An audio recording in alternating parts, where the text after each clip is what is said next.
everybody, I'm Kelsey. Thanks for stopping by my channel today, and this is going to be in my Vlogmas series for the 12 days of Christmas. The 12 days of Christmas are actually after Christmas and they run through January 6th, their Epiphany, so I'm doing Vlogmas after Christmas.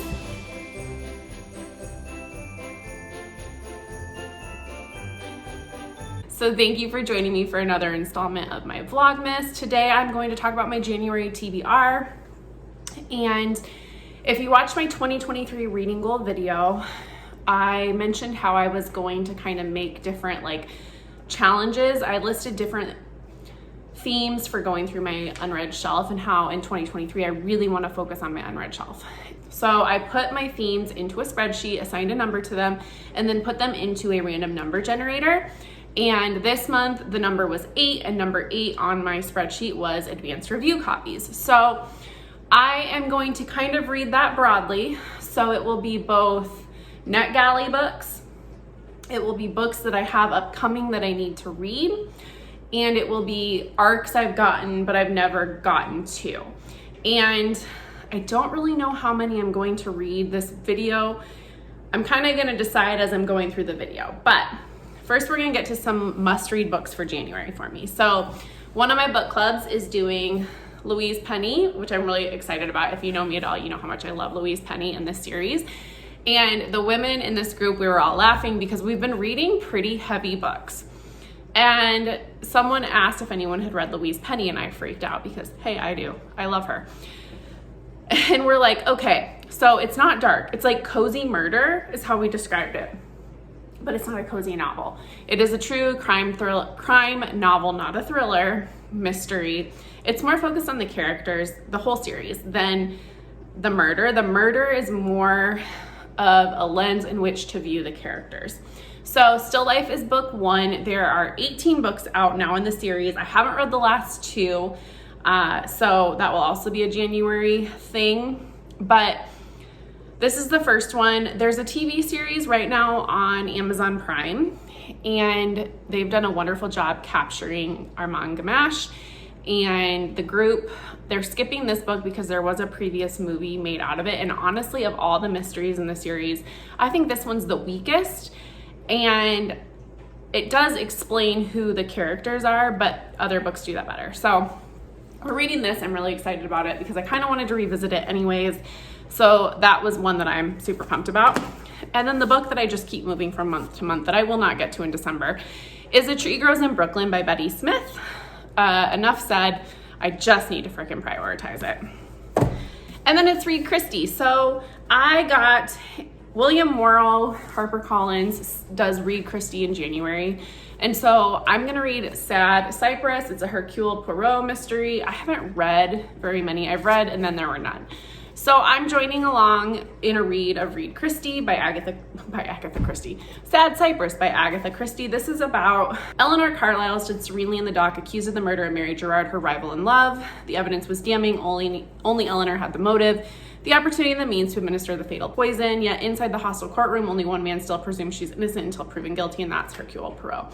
I picked this one because there's courtroom drama in it, and I love courtroom drama, being an attorney. So that's this one for me.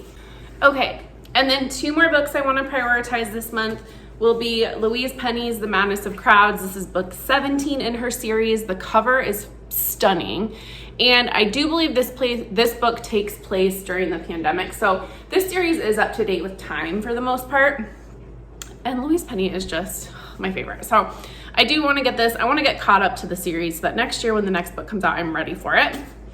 And then my other book club, we are reading The Last Quintista for our theme. We're picking awards, and I think this award was a Latin American award, so that was the pick that was chosen.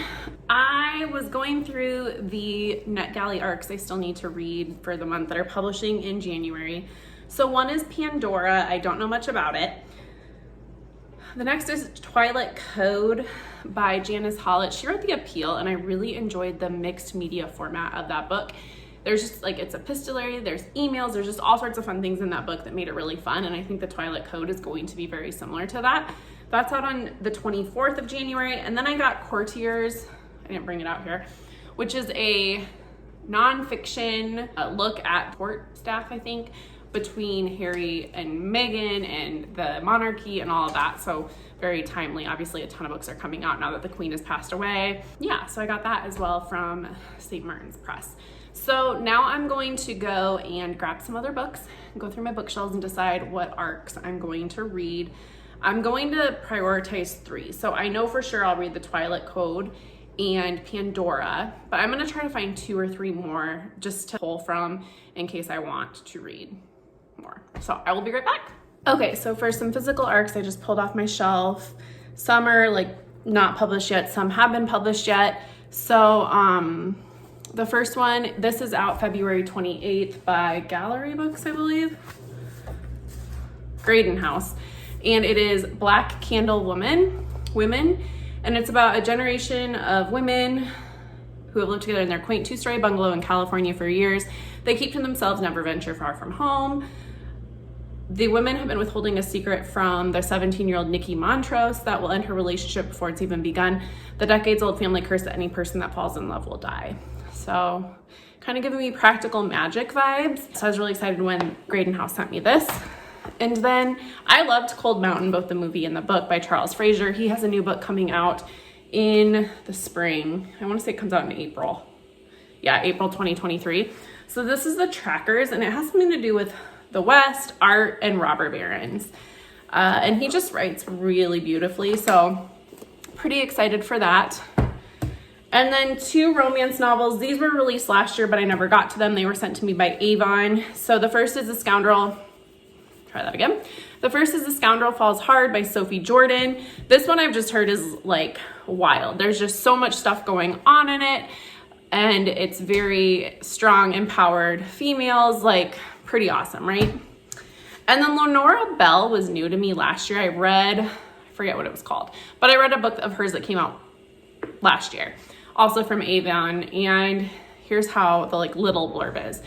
It is a truth universally acknowledged that a wicked duke who has gambled away his fortune must be in want of an heiress. So, yeah, this was on Fated Mates Best Books of the Year list, and so I knew I needed to prioritize it, so why not prioritize it in January? And then these are 2 older ones. They're ones I've seen around a little bit, but just didn't ever grab. Both, I believe, one was sent to me by William Morrow, Empire of Wild. It's a brilliant new Indigenous voice makes her American debut with this kinetic and imaginative novel inspired by the traditional Canadian Metis legend of the Rougarou, a werewolf-like creature that haunts the roads and woods of Native peoples community. So the cover is just really pretty. So I'm gonna finally try to prioritize that this month. And then finally, Local Woman Missing by Mary Kubica. I have never read Mary Kubica, and I know a lot of people really love her. She's very beloved on BookTube. And so finally gonna get to this one. This was sent to me by Park Row Books, and it just sat on my shelf. And I've seen a lot of hype about it, but I'm kind of glad I'm waiting because I don't know anything about it. So we'll see. But yeah, I'm kind of excited because this list is not going to be one that, like, there's a few books I will for sure read, but more, I wanted to give myself a lot of options to mood read because I'm just such a mood reader. And also I'm sure I'll have library books come in. I'm sure I will want to read something else on my shelf. But this list is really actually quite good for what I'm looking for. So let me see if I can. I always try to do this and then I look really stupid. I'm going to try to stack my books and see if I can be all like cute and clever and Insta-worthy. We'll see. Yay. So like, that's a pretty good stack, I would say, of books I want to read. Yeah. But anyways, putting it down gently. All right, so yeah, that was the stack of books I would like to read. If you have read any of those and feel very strongly about them, please put them in the comments, and that might prioritize what I choose to read, what I move up on my list. And as always, be sure to like, comment, and subscribe to help me grow my channel. I'm so appreciative for you guys, and this has just been such a fun hobby and something to do. I've been loving BookTube. Everyone's been so welcoming and kind, and yeah, I look forward to continue making more videos for Vlogmas. So bye everybody.